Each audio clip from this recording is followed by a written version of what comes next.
ആലപ്പുഴയിലെ 22 വയസ്സുകാരിയുടെ മരണം കൊലപാതകമെന്ന് സംശയിക്കുന്നതായി ബന്ധുക്കൾ.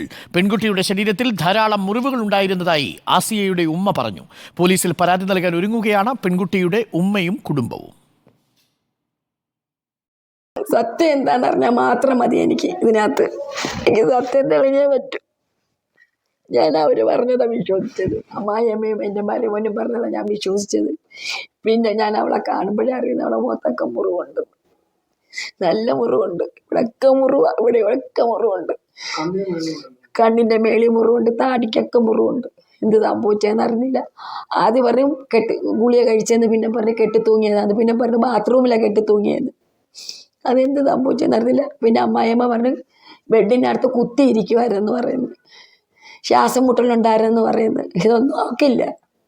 ഇനി ഈ കേസുമായിട്ട് ബന്ധപ്പെട്ട് ഇത് തെളിയുന്ന വരെ എങ്ങേയറ്റം വരെ പോകാനും ഞാനും എൻ്റെ കുടുംബവും തയ്യാറാണ്. ഇത് തെളിയന്നെ വേണം. ഓക്കെ, എന്താ പറ്റിയ എനിക്ക് അറിയാൻ വേണം. റിനു ശ്രീധർ നമുക്കൊപ്പം ചേരുന്നുണ്ട്. Rinu Sreedhar, good morning. എന്താണ് കുടുംബം ആരോപിക്കുന്നത്? എന്തെങ്കിലും ദുരൂഹത ഈ മരണത്തിലുണ്ടോ? നമുക്ക് മനസ്സിലാക്കാൻ കഴിഞ്ഞത് എന്താണ് റിനു ശ്രീധർ?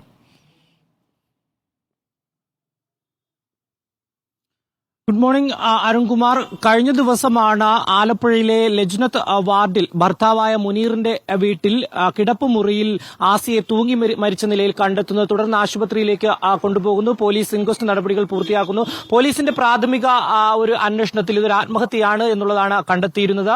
അതിനുശേഷം മെഡിക്കൽ കോളേജിലെ പോസ്റ്റ്മോർട്ടത്തിൽ കൃത്യമായി തന്നെ ആസിയയുടെ ശരീരത്ത് മുഖത്തുൾപ്പെടെ മുറിവുകൾ ഉണ്ട് എന്നുള്ളത് പോലീസ് കണ്ടെത്തിയിരുന്നു. പോലീസിന്റെ ഭാഗത്ത് നിന്ന് കൃത്യമായിട്ടുള്ള ഒരു അന്വേഷണ നടപടികൾ പൂർത്തിയാക്കി കൊണ്ടുപോകുന്നു. കഴിഞ്ഞ ദിവസം തന്നെ ഈ ഖബറടക്കുന്ന സമയത്ത് ഭർത്താവ് മുനീർ അവിടെ എത്തുമ്പോഴേക്കും ഈ ബന്ധുക്കൾ, സഹോദരങ്ങൾ ഉൾപ്പെടെയുള്ളവർ മുനീറിനെ, ആസിയയുടെ മൃതദേഹം പോലും കാണിക്കുന്നതിന് വേണ്ടി തയ്യാറായിരുന്നില്ല. ഇതിന് തൊട്ടു പിന്നാലെയാണ് ഇന്നിപ്പോൾ ആസിയയുടെ മാതാവ് സലീന ഇത്തരമൊരു ആരോപണവുമായി രംഗത്ത് എത്തിയിരിക്കുന്നത്. മകള് ഒരു കാരണവശാലും ആത്മഹത്യ ചെയ്യുവാൻ വേണ്ടി തയ്യാറല്ല, അല്ലെങ്കിൽ ആത്മഹത്യ ചെയ്യുമായിരുന്നില്ല എന്നുള്ളതാണ് അവർ പറയുന്നത്. വളരെ സന്തോഷത്തോടുകൂടി ജീവിച്ചിരുന്ന ഒരാൾ കൂടിയാണ് ഈ മകൾ എന്നുള്ളതാണ്.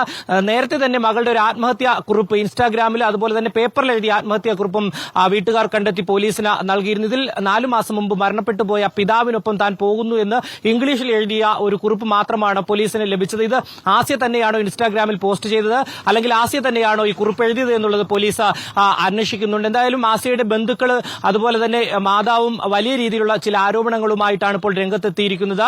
മകളുടെ മരണത്തിന്റെ സത്യം തെളിയണമെന്നുള്ളതാണ് ഭർത്തൃ വീട്ടുകാർ പറയുന്നത്. ഒരു കാരണവശാലും അംഗീകരിക്കാൻ കഴിയുന്നില്ല. അവർ പല സാഹചര്യങ്ങളിൽ പലതായി ആണ് പറയുന്നത്.